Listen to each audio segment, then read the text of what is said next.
다시 한번 당부드리겠습니다. 잠시만요. 지금 마이크가 꺼진 상태 같으면 여러분들도 국회 방송 가끔 보시지만 무슨 말씀 하시는지 전혀 알아들을 수가 없습니다. 국민들께서 너무 답답해 하십니다.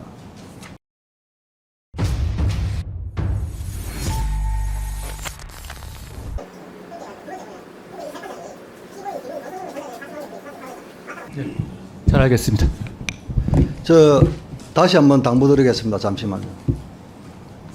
우리 위원님들 뭐 준비하신다고 고생하신 건 알지만 좀 시간을 좀 잘 활용해 주시기 바랍니다. 조정훈 위원님, 시간 잘 좀 활용해 주십시오. 노력하겠습니다.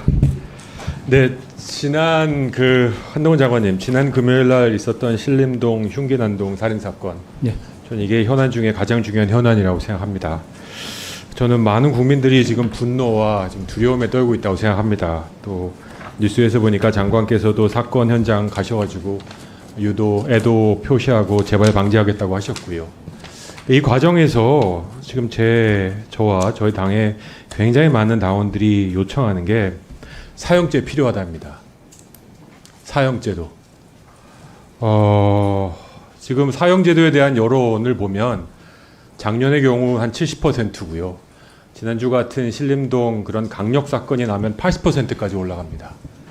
한 제도에 대해서 우리 국민들이 80%나 지지하는 제도 찾기가 지금 쉽지 않은 상황입니다. 도대체 왜 이렇게 사형제도를 강력하게 지지하는지 보면 전 두 가지 심리가 있다고 생각합니다. 하나는 천인공노할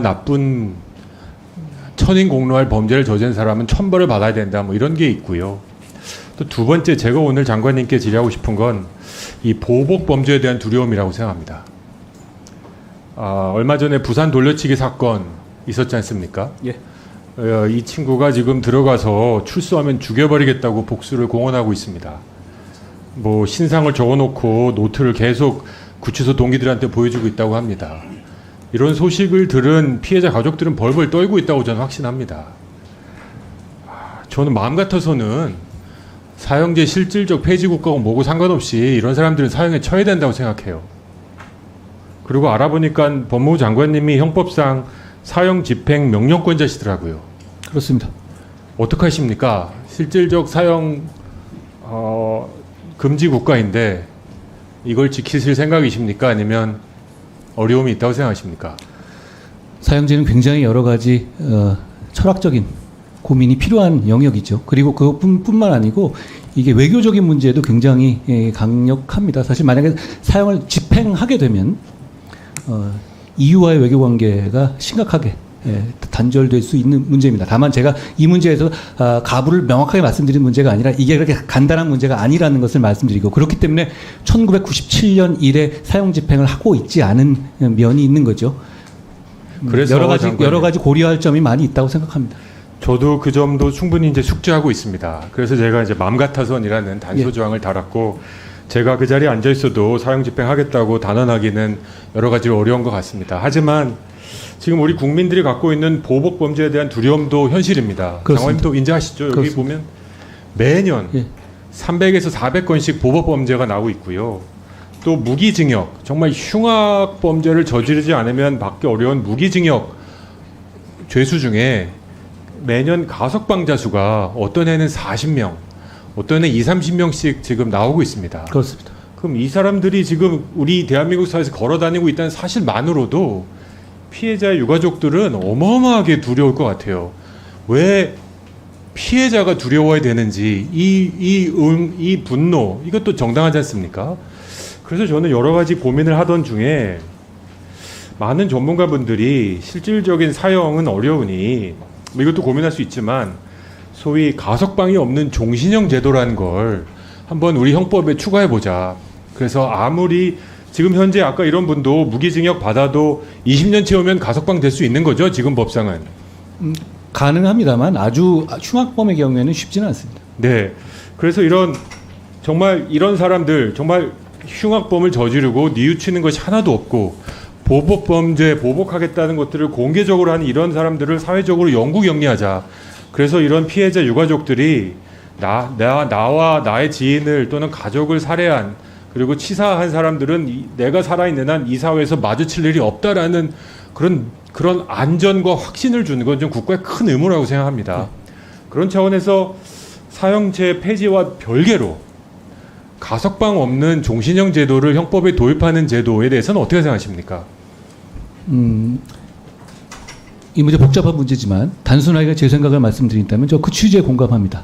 저는 어떤 그렇게 사회에서 정말 용납할 수 없는 어떤 괴물의 경우에는 영원히 격리하는 방법이 반드시 필요하다고 생각합니다. 다만 지금 사형제 위헌 여부에 대한 결정이 얼마 남지 않았고 결과적으로 우리 사회는 그 결정 이후에 뭔가 방법을 찾아야 되는 상황입니다. 저는 그 상황 그때 유력하게 검토될 수 있는 의미 있는 방안이다라고 생각합니다.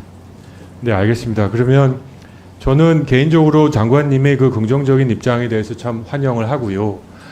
어떤 식으로든지 우리 국민들이 갖고 있는 이런 흉악 범죄, 지금 뭐 이런 구체적인 역을 말씀해서 죄송합니다. 신림역은 지금 초토화됐습니다. 예. 또 어제 어떤 분이 뭐 오늘 20명 살해하겠다 그래서 잡았지 않습니까?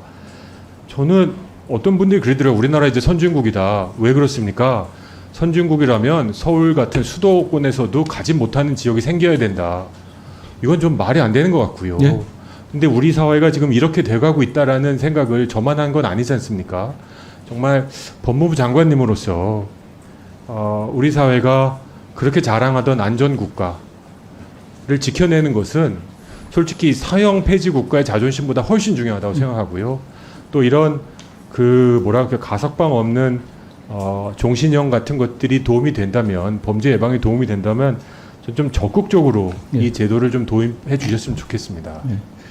말씀하신 것처럼 깡패 잡고 마약 잡고 그런 식의 어떤 외로운 늑대 같은 거 방지하는 것, 이게 국가가 가장 중요하게 해야 할 문제라고 생각합니다. 잠깐 시간을 주시면 제가 이 신림역 사건 같은 경우는 이런 면이 있습니다. 사실 이 범죄자 조모 씨가 제가 말씀하시기 전에 먼저 그 위원장님의 그걸 지키기 위해서 저는 이걸 법안을 발의하려고 합니다.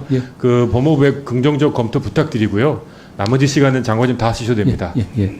근데 이분이 이 조모 씨 본인이 자백했고 그러니까 범죄 혐의가 확실한 분이죠.